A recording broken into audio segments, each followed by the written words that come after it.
Hello, and welcome to Stasis Pod, the Transformers Prime podcast. I'm Rob.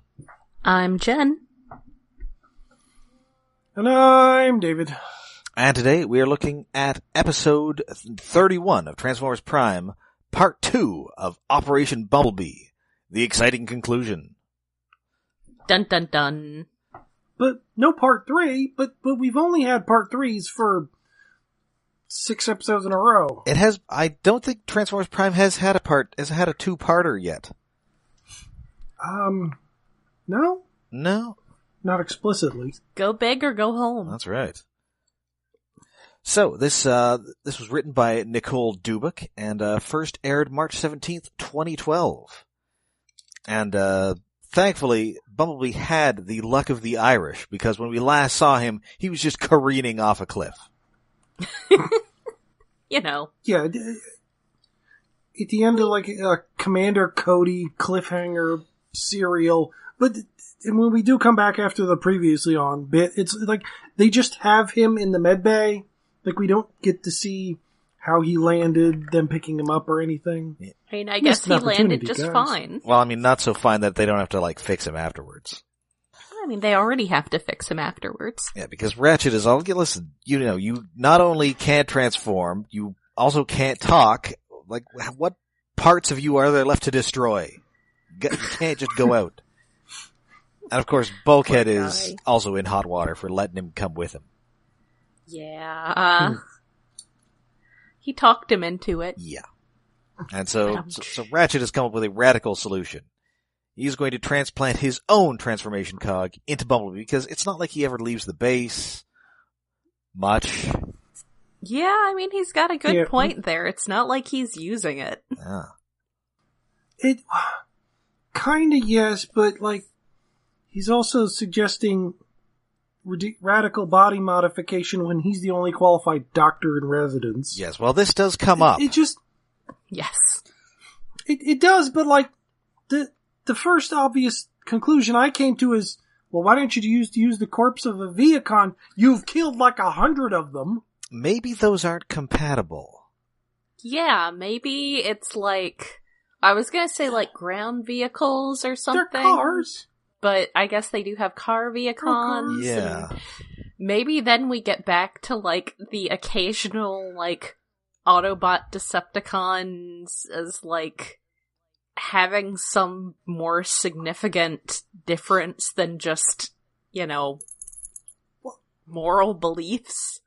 Right, they're like different species. Again, that would actually... Yeah, like Beast Wars, where Yes, but you can make like a 3-parter out of it. Like, we get a Viacon T-cog. Hey, it's close enough. We stick it in him. He gets a redeco paint job. Sell another toy. There were like 3 different decos of Bumblebee sold anyway. Yeah. Hey, and we stretch it out to another episode. There you go. Oh, and he like gets a Decepticon part and it possesses him. It's like the Hand.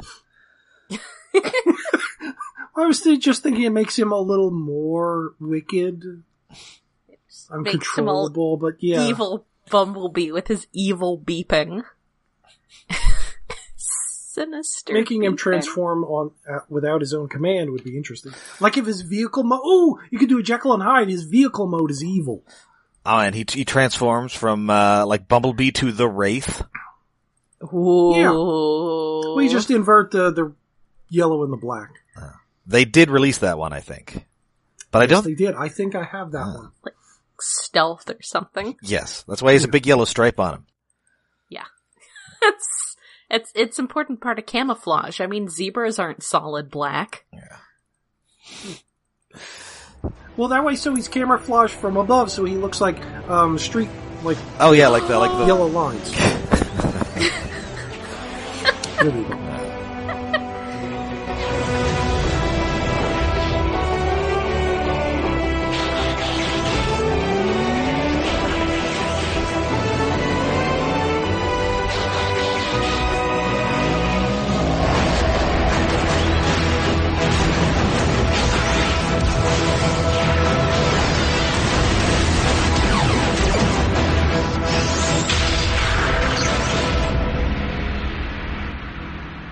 So, meanwhile, back at Decepticon HQ, we see Knockout fiddling around with the weird artifact thing that he got in the last episode, he doesn't actually know what it is. So Megatron just shoots at him, revealing that it is a force field generator. And it's kind of lucky for Knockout that they left it on. And here I thought it was something much, much kinkier. Oh well. But then Knockout says he peed a little. Yes. Leaks lubricant or something or other. Transmission fluid. Yes. Yeah. Poor guy. Yeah.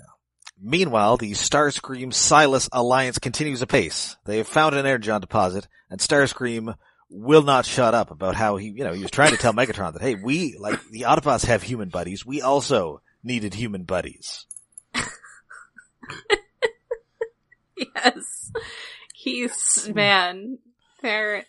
They're done with him at this point. They're just ready to maybe rip out his voice box and see what they can do with that. And at one point he's doing the kids in the hall, I'm crushing your head thing. Yeah. With Silas. Saying something about Megatron not wanting to work with the smaller minded. Yes. I mean that, physically, of course. Yes. It's just like, I just believe the size Silas of your says head. something like, don't you ever shut up. Yes. Oh god, this Kids in the Hall Starscream is an apropos description for this version of Starscream. Because he gets yelled at for talking too much, and then, he can't stop talking for more than 2 seconds after that. Well, because he once again brings up, how he killed Cliffjumper that one time. It's like Al Bundy in that football game. Yes. Yeah. Yeah, Silas wanders off. That was last season, Starscream. And he leaves him with one of the poor other mech guys. And Starscream's like, did you hear that I killed an Autobot? And I did the not. mech guy just wanders off. I did not sign up to be a military terrorist to hang around with chattery space robots.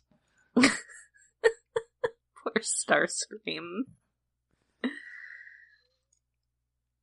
Anyway, so we're back at the Autobot base, and Ratchet has to pick who of the Autobots will conduct the operation. So Bulkhead seems like a terrible idea all around, I just want to say. Well, it could have been worse, because first off, Bulkhead. Obviously, he does not want Bulkhead's friggin' giant meat hooks inside his torso. Yeah. And of course, Optimus Prime has steady hands, but he's also huge, and he's too big. So, RC, we need your tiny, womanly hands. This is my argument for why women are naturally better equipped for things like computer hardware and mechanical work. I used to reach into places in my old Volvo engine that big old man hands couldn't have gotten into. But yeah, RC's like, I don't want to do doctor things. I mean, you know me, right? I'm mostly a murderer. Well, her hands have been covered with energon before. Well, that's true, but She's used to it. It's not like she's going to flinch away from being covered in internal organs. I mean, really, it's she doesn't even need a moisturizer. She's just constantly bathed in the gore of her enemies. Yeah. So anyway, they're going to do the operation. They put Ratchet under, but before they can do the same for Bumblebee, the alarm goes off, and it's another Iacon relic. So Prime, RC, and Bulkhead all have to go. So, also, as soon as the alarm goes off, Miko declares that Ratchet's flatlining. yes. Just like, thanks.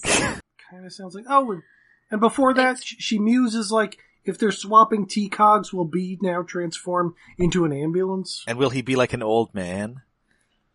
Because again, I think that most of Miko's education has come from watching bad horror movies. Yeah, So I think so. She's definitely thinking about like Body Parts with Jeff Fahey. What? I'm just wondering, what did Japanese health classes teach?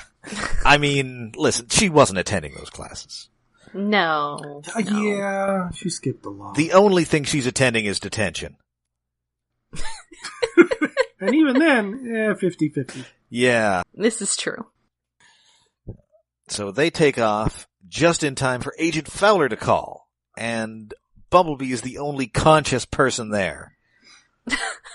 Fowler is Fowler such a jerk. I mean, I'm not sure if he realizes that Bumblebee, like, cannot talk, or if he just thinks that, like, the others all speak English, and this is just how regular Transformers talk. Because they're robots. Yeah, especially since, like, Fowler starts talking slower and louder at B as if he was a dog or something. An idiot. I mean, it's definitely American trying to talk to somebody who doesn't speak English. Yeah. Being a jerk. He understands them. Donde esta la biblioteca? It's like talking that way to someone who, like... I mean, it's literally like talking that way to someone who is mute but not deaf. Yes. It's like, just because I can't, my, vocal parts aren't working does not mean I do not hear and understand you. He's being a dick. So he's being ableist. So he says that, we found out where Mech is, and instead of, sending in the actual military, we're going to tell you guys first. I mean, that's kind of fair. But he does get Ratchet, but unfortunately, Ratchet is high as balls. Yeah, Ratchet half wakes up and mumbles things it's hard to understand, and Jeffrey Combs mispronounces some things. Yeah, but Fowler comes back with, "What's a fusor?" Yeah, because what's going on over there? Because Ratchet is talking about fusors, and specifically he's talking about Bantor, who was all mandrill before I put a tiger in his tank. Yes. So random.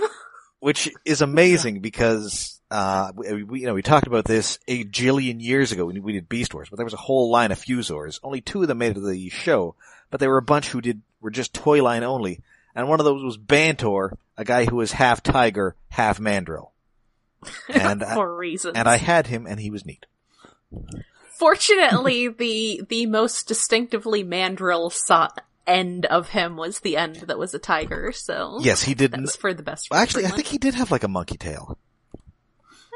But did he have a monkey butt? No, he didn't. I mean, very few Beast Wars characters had a elaborately sculpted ass. Although... butt of any kind. That Air Attack Optimus Primal did have a monkey butt. That you could have him wear as a hat. Yeah. Oh. And it could scream in Gary Chalk voices. Which is a very important feature to toys. Just all toys. What the crap? Okay, I'm looking at Bantor pictures on the wiki, and Bantor's alt mode fuser thing, it looks like somebody just part swapped from 2 different toys. It does not look like a fusor. I mean... Those feet don't belong there. A lot of them kinda did. I mean, listen, he was like $7. Okay. Yes. Oh, yeah, I guess for $7 that kinda works. It just... Anyway, I like that he had a weird asymmetrical transformation where, like, you could sort of make his beast mode jaw go up and down because it was part of his arm. Yeah. Yes. It's his elbow or something. And I kind of... They had some neat action features in Beast Wars. Yeah, and I assumed that he had his codename because he just wouldn't stop talking. Well, yeah. Hence, like, banter. But anyway, yes, Bantor. I can't believe there's a Bantor reference in this. So random. Anyway, Ratchet is not much help, but Jack says, okay, I'll pass that on, somebody. I'm going to have to be the adult here once again. Poor guy. Anyway, at this point, we cut back to where Knockout and Breakdown are digging up a hammer, and Breakdown says it's kind of pointless because, hey, I've already got a hammer. This one is just where we bothered to dig up another hammer. Using my hammer to dig up a hammer. Yep. But it turns out this is the Forge of Solus Prime. Ooh. Wait, it's a hammer, but it's called a forge. That's not how forges Well, work. it's a hammer that you can, like, make stuff with. Yeah. Again, though, that's not the part that's the forge. And I believe Solus Prime, that is the only lady Prime. Yes. And thus, of course, she was the one who died. Of course. Yep. And that is why this is, and in the, it shouldn't be too big a surprise, because a lot of this came from the Windblade stuff that, Sarah Stone had a lot of heavy Prime influence. But this is basically the hammer that the Mistress of Flame has in the IDW stuff. Okay, so they, they think that you can make all sorts of stuff with this, including, possibly, a new transformation cog for Bumblebee. Yay! That's important. Theory. So they dig this thing up, and, Breakdown is having some trouble lifting it, possibly because he is not worthy. Aww. Well, it's got a morality lock. I don't think it works that way. No, it's just considering heavy. what happens later in the episode. Yeah, it's just heavy, and Breakdown is not. He's been skipping arm day. You'd think that would be important to him. You would think so. Because, the hammers, but I guess sometimes you get complacent. You're like, I'm pretty good on that part. And then you're like, oh no. I'm in a long-term relationship. I'm kind of just watching a lot of TV. I'm not going to skip dessert today. Yeah. Oh. It's just getting fat and happy. Alas. Yeah, and unfortunately, the Autobots strike, but Breakdown has brought this shield generator, which he describes as a way to protect his finish. Yes. And he starts using it to drive the Autobots off this cliff. He is very proud of himself for coming up with. Yes. And also, I suppose as far as, weapons and things go, giving Knockout a shield is pretty spot on. Yes.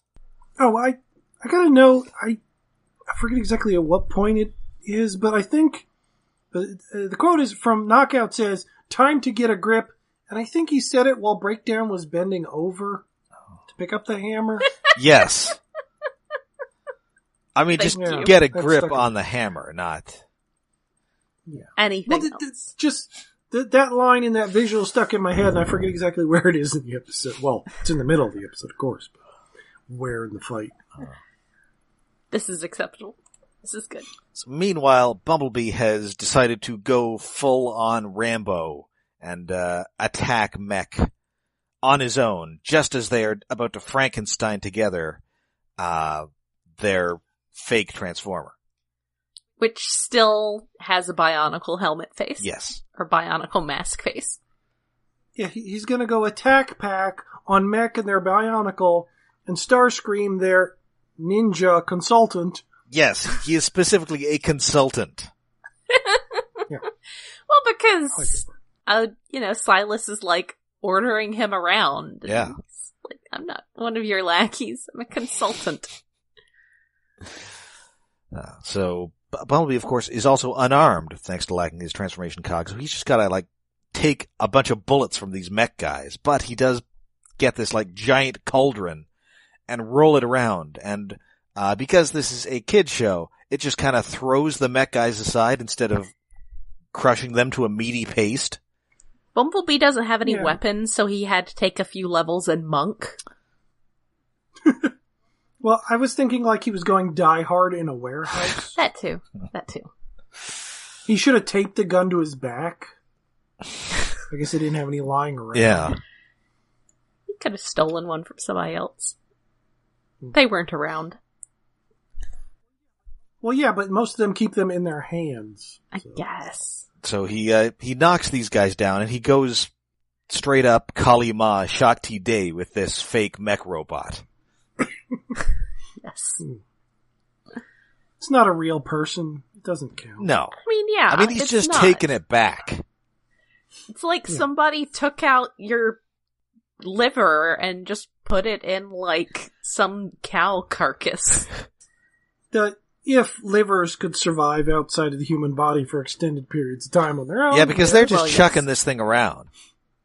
Yeah, it's rolling on their floor, getting covered in dirt and Oh, metal shavings and grease. I mean, it is clearly made of metal. Yes. I mean, but he refers to it as biomechanical, so it's partly metal, Yes. partly real. Yes. Yeah, they keep saying that, and it's...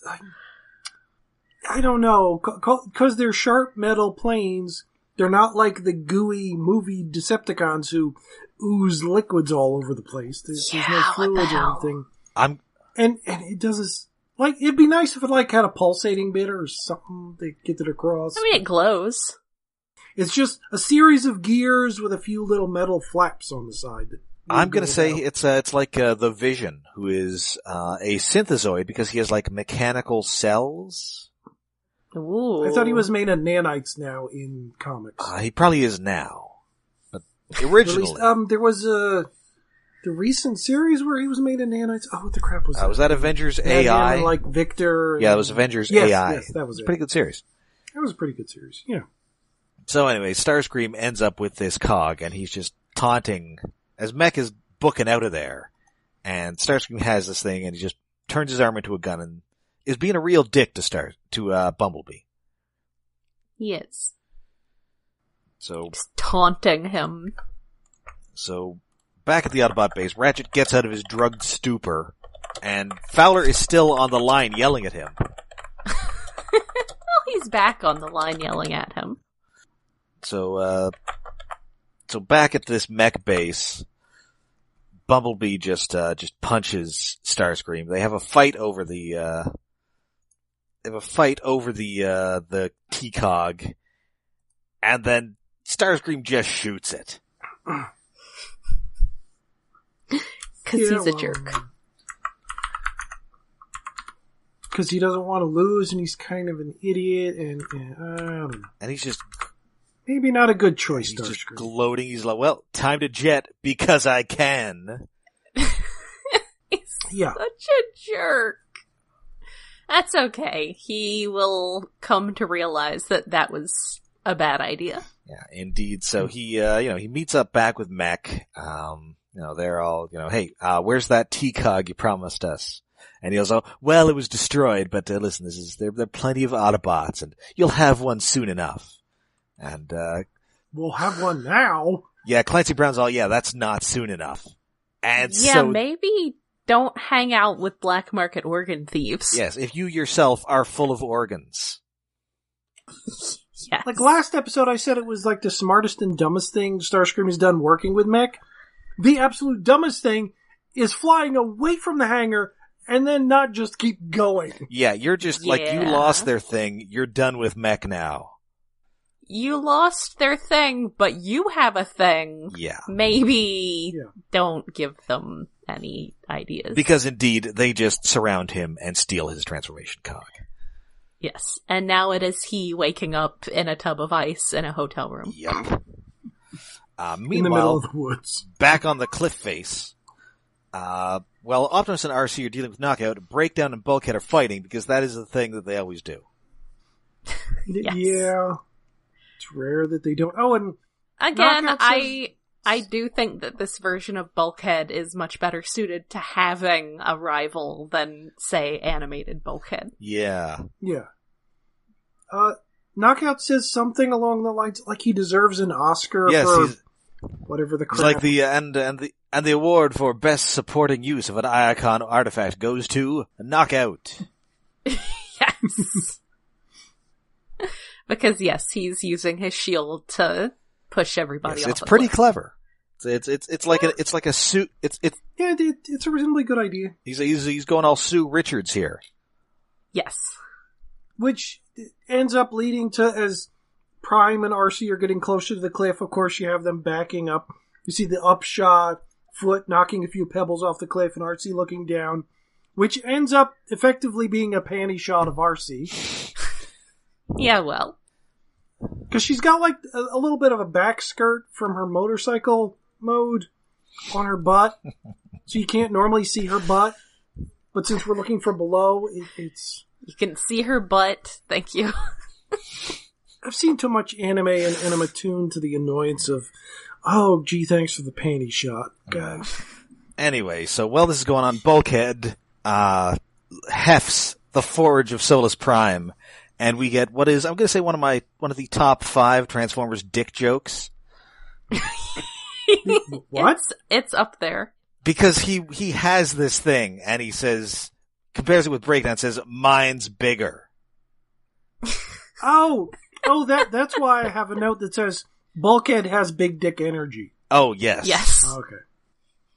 I wasn't sure if I was just making my own joke or I was replying to something in the movie, in the episode. Now, top Transformers dick joke, I think it's still that, bit in Nemesis Part 2 where, Black Reckoning has to, like, lop off the end of Rat Trap's robot tail. Yes! Yeah. And everybody just winces. That was so good. I loved that. Because of course I did. However, the giant testicles on Devastator in Revenge of the Fallen cannot be considered that because that is a balls joke. Yeah, this is just true. Also, it was not exceptionally clever. No. It was neither improv that should have been left on the cutting room floor. It loses both on the substance and on the technicality. But now we can say that during that scene, not only was John Turturro moved to tears by the beauty of the filming location, but he also had to comment on a pair of robot testicles.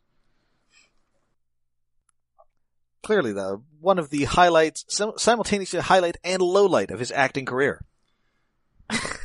Yeah.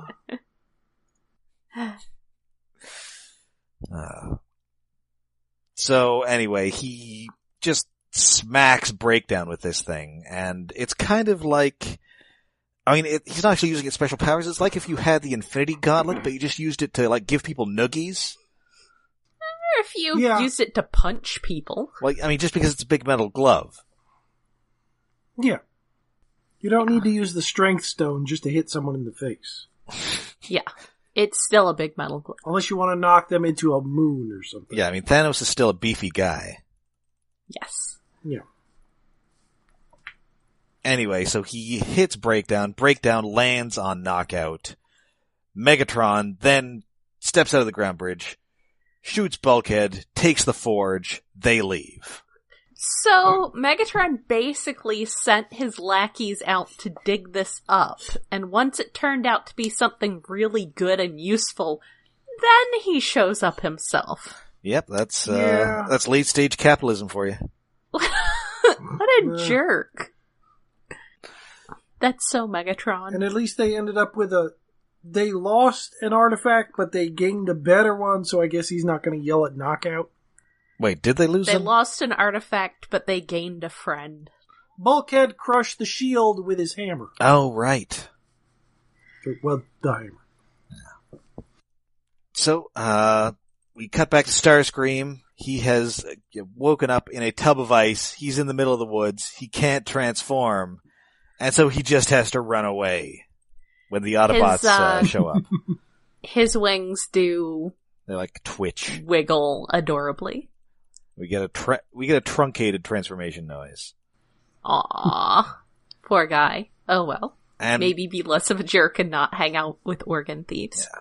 And speaking of organs, here's Bumblebee looking sadly at his own parboiled organ. Aww. It's pretty sad. Then, back at the Decepticons' Nemesis base, Megatron is trying to forge a metal box into something. I think Knockout says he was hoping for a Fortress Maximus nucleon cannon. Yes. A Fortress Maximus grade nucleon cannon. Nucleon shock cannon. Just that they were just gonna make by hitting this box. I mean, I guess that's the thing you can do. You can turn like what appears to be a knockoff DVD player into... Yes. Except he can't because, again, moral luck. Yep. Well, it's a prime, specifically. You must be a prime. Yes, but to be a prime, you have to be worthy. Well, kind of, because there are like a couple of bad ones. I suppose. Yeah, well... So it's sort of a pseudo-moral luck. I guess it's a god luck. Yes. God luck, yeah. But, so... The forge, effectively, if you have some prime credit to your name, it gives you the power to become an Ewok and weaponize anything. Yes. Or, if you prefer, a MacGyver or a Bullseye. But Bullseye just throws shit. MacGyver is more appropriate. Yeah. Cobbling together things to... Oh god, is MacGyver part Ewok?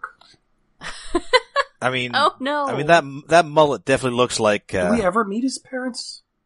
There must be something with MacGyver's parents. They always did that on 80s shows. Well, yeah, there's probably some. And there's the new show that I haven't bothered to watch because it's not the same. It's not the same with that cheesy 80s music. Aw. Anyway, back to the Autobots and surgery. Yes. So we are back at the Autobot base. Ratchet has successfully operated a Bumblebee. He's having a little trouble transforming, but then he does, and he goes for a drive, and everybody is happy. Yay, we're back to the status quo. Well, except for Starscream. Which is really, really annoying in this game. Well, Starscream's been fucked over, but Bumblebee's back exactly like... Even if the surgery was successful, with a blasted, burned-out transformation cog, it should have at least warned him, don't transform yet, you have to wait for it to heal because it's supposed to be organic. Nope. Like, it's like, oh, I just had major surgery on my arm, I don't put a cast on, I'm gonna go throw baseballs. No, you break shit. But what if... That's not how surgery works. But what if when you broke your arm you got, like, super throwing ability, like that kid in Rookie of the Year? I never saw Rookie of the Year. I always get it confused with Little Big League. I never saw that either. Yeah. I don't think I saw either. You know what they showed when I was a kid? Old Yeller. Oh. I mean, yeah, that was airing on TV. They rewinded crap. I don't know why. About murdering a dog. Yeah, but does that have Gary Busey in it? I mean, it might.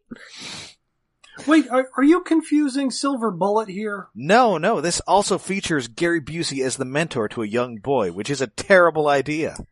Yeah, that's, Wow, he's done that multiple times. That's frightening.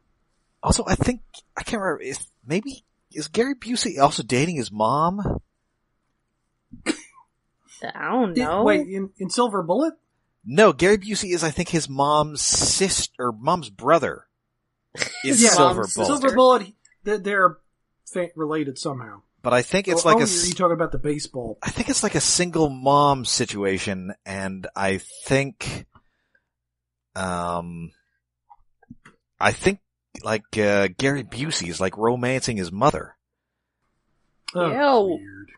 I mean, it's been a while. Right now, I just want Gary Busey in a Transformers movie as the main character. Maybe if the main character is like a Sharktacon. Or a guy who turns into a motorcycle. Well, yeah, maybe. Anyway, are we done with the episode? Yes, that is Operation Bumblebee. It, everything ends up the way, although if you want somebody a Transformer recovering from surgery, hold on, this season's gonna give it to you. Oh yeah. Well, we had that last season with Megatron in a coma. Well, yeah. What's with this show and all the surgeries? I mean, you've got two guys who are doctors. You gotta give them something to do. Yeah. Well, you got one who's a doctor and one who's a plastic surgeon who knows a little bit about doctoring. I mean, he's got a PhD, or whatever the equivalent is. But yeah, no. I guess it is more doctors than we usually had outside of G1 tech specs, and they just didn't get to use it. Yeah, I mean, well, the Decepticons very rarely had doctors. Yes. Yeah. Apparently, because when they do, they're useless. I mean, usually they're at the best deeply unethical. Well, yeah. Yes. You wouldn't get doctors, you get just mad scientists. Yes. Yes. Like, I mean... Much like Wheeljack. Yeah, I mean, your best case scenario here is Knockout, as opposed to, like, Tarantulas. Good point. Tarantulas probably has a degree in something, but it has nothing to do with doctoring. You might get better, or you might get much, much worse. I have a degree in kinesiology. With a minor in communications.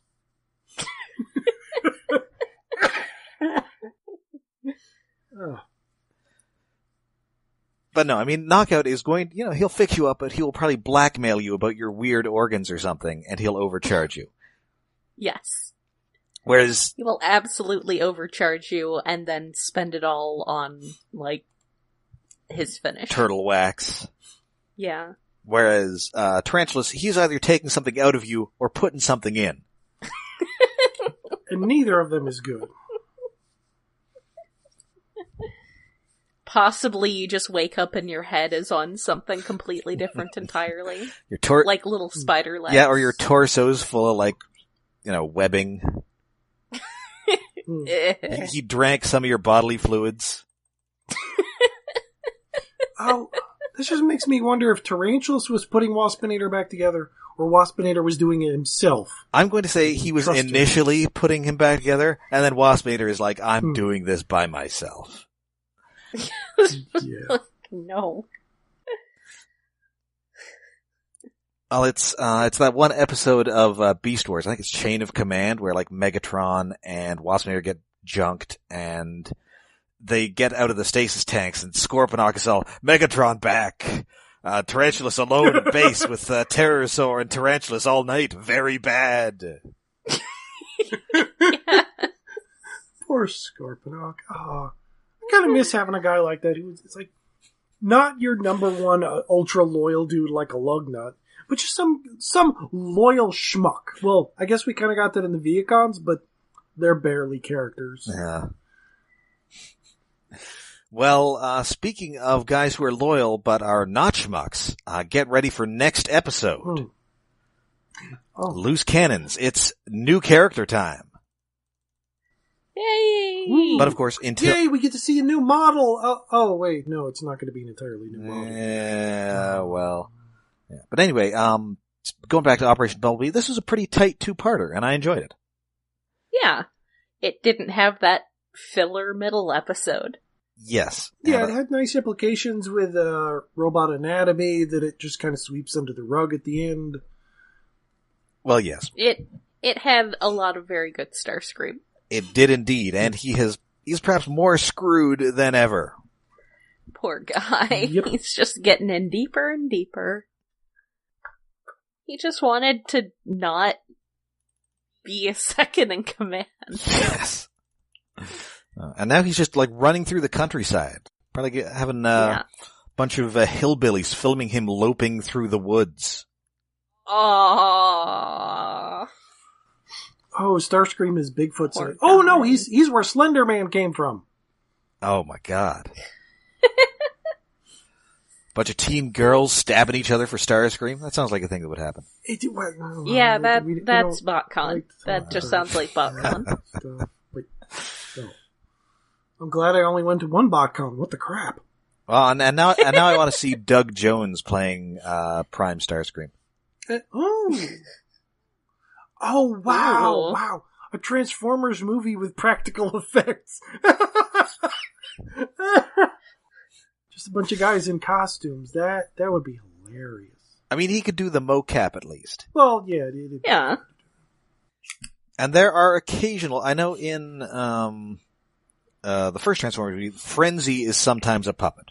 Yeah, puppets and things, and they'd have mock-ups of heads and stuff. But the idea of somebody in a robot costume projected 30 feet tall, just that tickles me.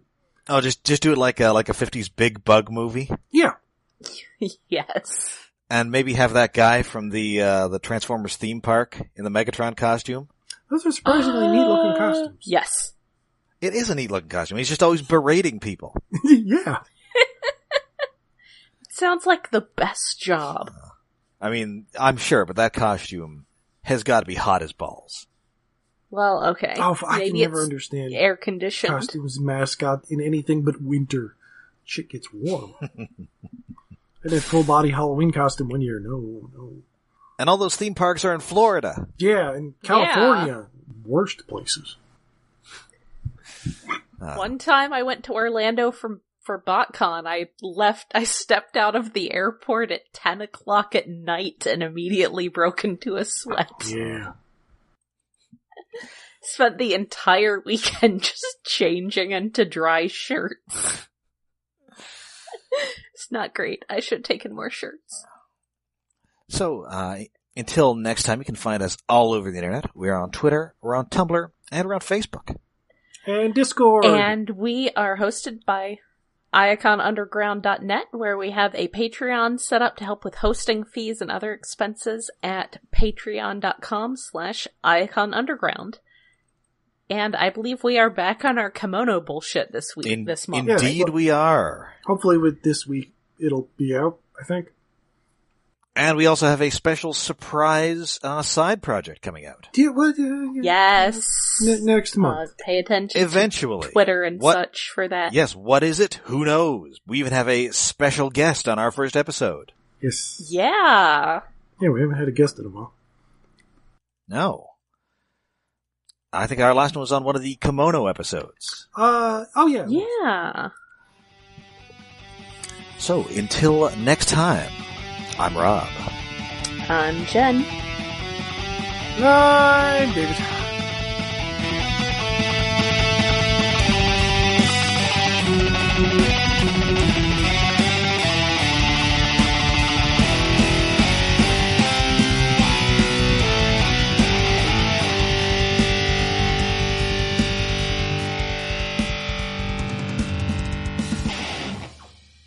Yay, okay. Feel good.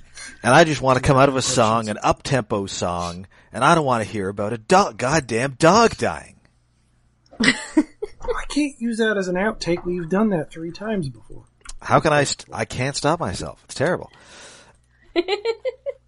I'm going to guess he gets you into the Casey case of war. All right.